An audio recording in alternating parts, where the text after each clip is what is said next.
Hi, I'm Scott. I design, build, and repair woodworking pieces. I'm opening up the doors to my shop to help you become a better woodworker. Today I want to show you a little bit about furniture repair. I've just had these chairs and this table dropped off from the finishing shop, and they all need the joints resecured. So what I do is typically I look at the chairs and pick out the best one to start with. I take that best one, take it apart, clean up the joints, and glue it back together.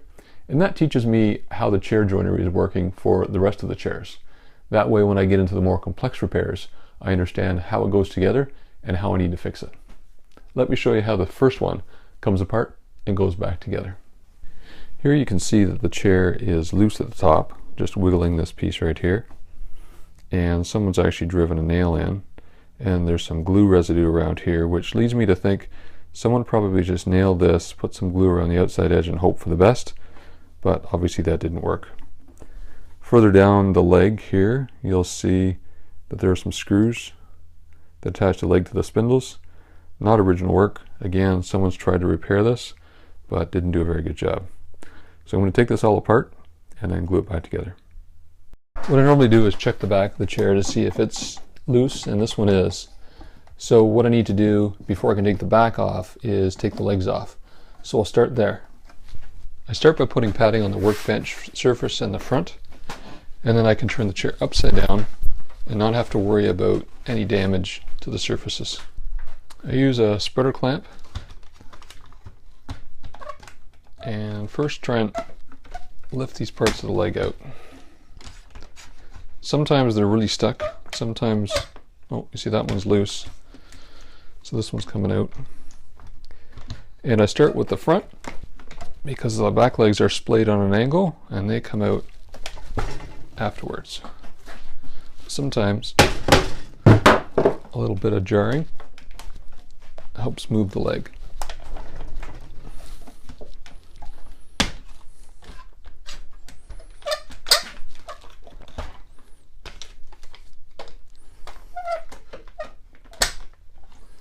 Now I'm going to label all the parts, making sure that my labels are consistently at the bottom of the chair, and that way when I put them back together I can make sure the spindles are the exact same way.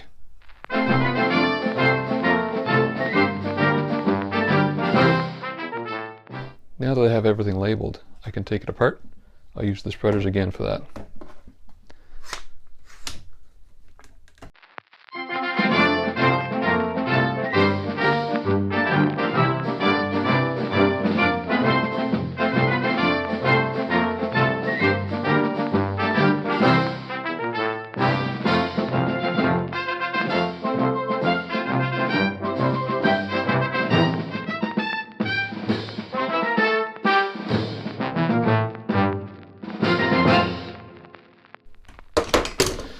On a joint that is that solid, this isn't moving at all. I'm just going to leave that intact and not bother trying to take it apart. And all these other ones, they will come apart with a little bit of work, but there's an easy way to do that. I used to play tug of war with these stretchers trying to get them out, but I found it's physically a lot easier just to put it in the vise and slowly move them around, and then you can get them to twist and pop out. Now that I have the lower section apart, I can move on to the top. The back of a chair is secured by having the tenon with a wedge in the bottom. So that wedge actually spreads out and keeps that secure. But someone here has actually put a nail in because it was getting loose. So I'll have to take that out, drill out the wedge, and then the chair will come apart. This back is so loose I don't actually need to drill out those wedges.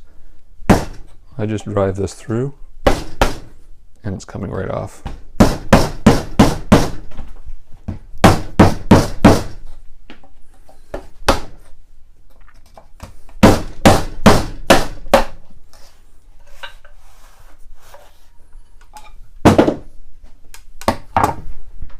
Now with the back off, it's just a matter of cleaning up the joints, putting on glue, putting it back together again.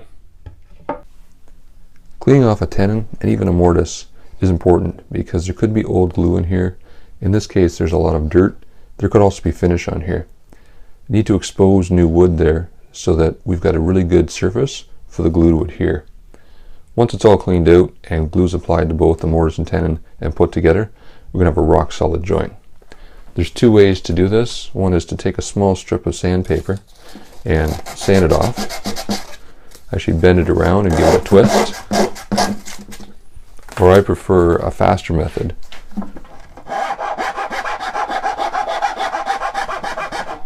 Of using a file. As long as you don't take off too much, it'll be fine. On the mortise, you can do the same thing with sandpaper. Just turn it inside out and twist it around. But again, I prefer a file. It's much faster. Just being careful not to ruin the surface and open the hole up too much. Just enough to take off the old glue and any old dirt that might be in there.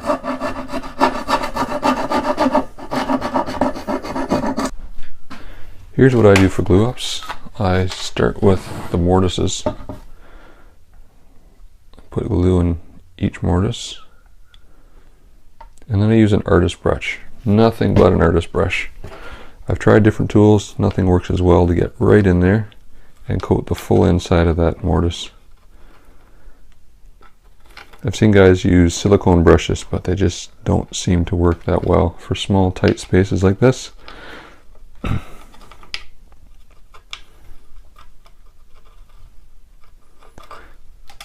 So that's fully coated there. Do the same over here. Now these big mortises here, they take a lot of glue, especially when you're dealing with an old chair. Now I don't do antique restorations, that's a whole nother skill set. I just repair chairs that people use on a daily basis. So I just use regular PVA glue. I prefer the Lee Valley brand. And when this glue joint firms up, this glue I've actually tested, it is stronger than the wood fibers themselves. So I tested that on a board that I joined together, and after it had dried, snapped that board in half, and it was the wood fibers breaking, not the glue joint. There are two mortises here where I've got loose spindles. So just a bit of glue in each of those. Again, covering all the sides. That's a common mistake people make. They just drop some glue in and hope for the best. That never works. I've repaired a lot of pieces over the years where there's a big glob of glue at the bottom of the spindle. It isn't holding.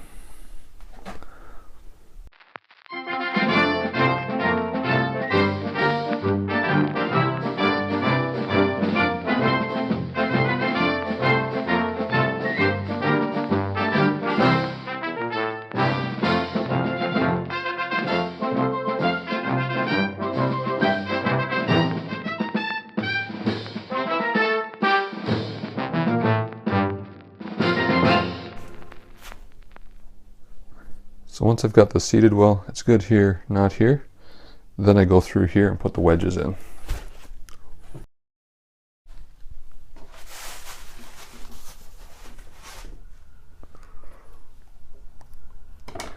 These wedges I made with a tip that Curtis Buchanan uses.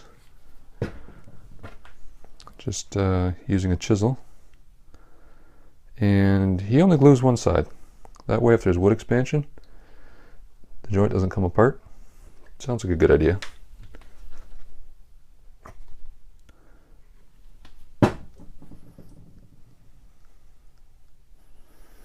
So just coat one side there, put the wedge in, and then drive it home.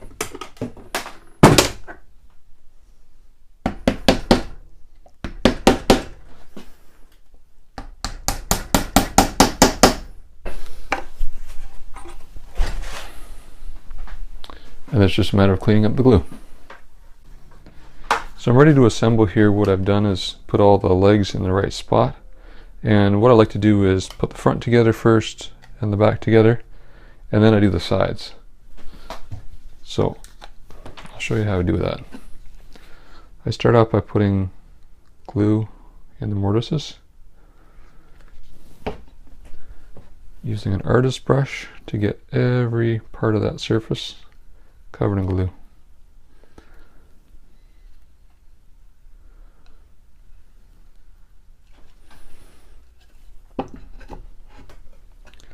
And the reason I stick it in the chair is just to remember where the parts go. Because when you're gluing up, you've only got a limited amount of time. And I don't like to waste that on trying to figure out where things are going.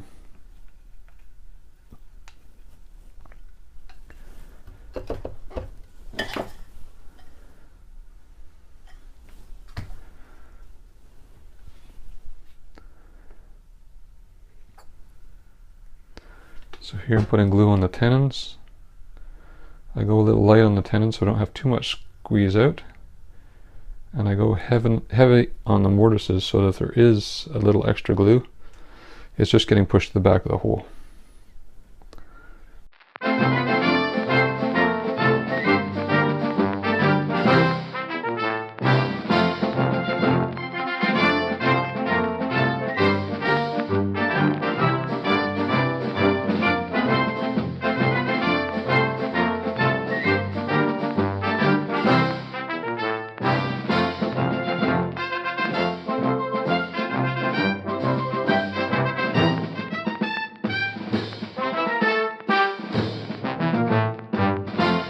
The reason I put this big toolbox here is it settles that chair in and allows it to sit flat so that each of the legs will be on a perfectly flat plane.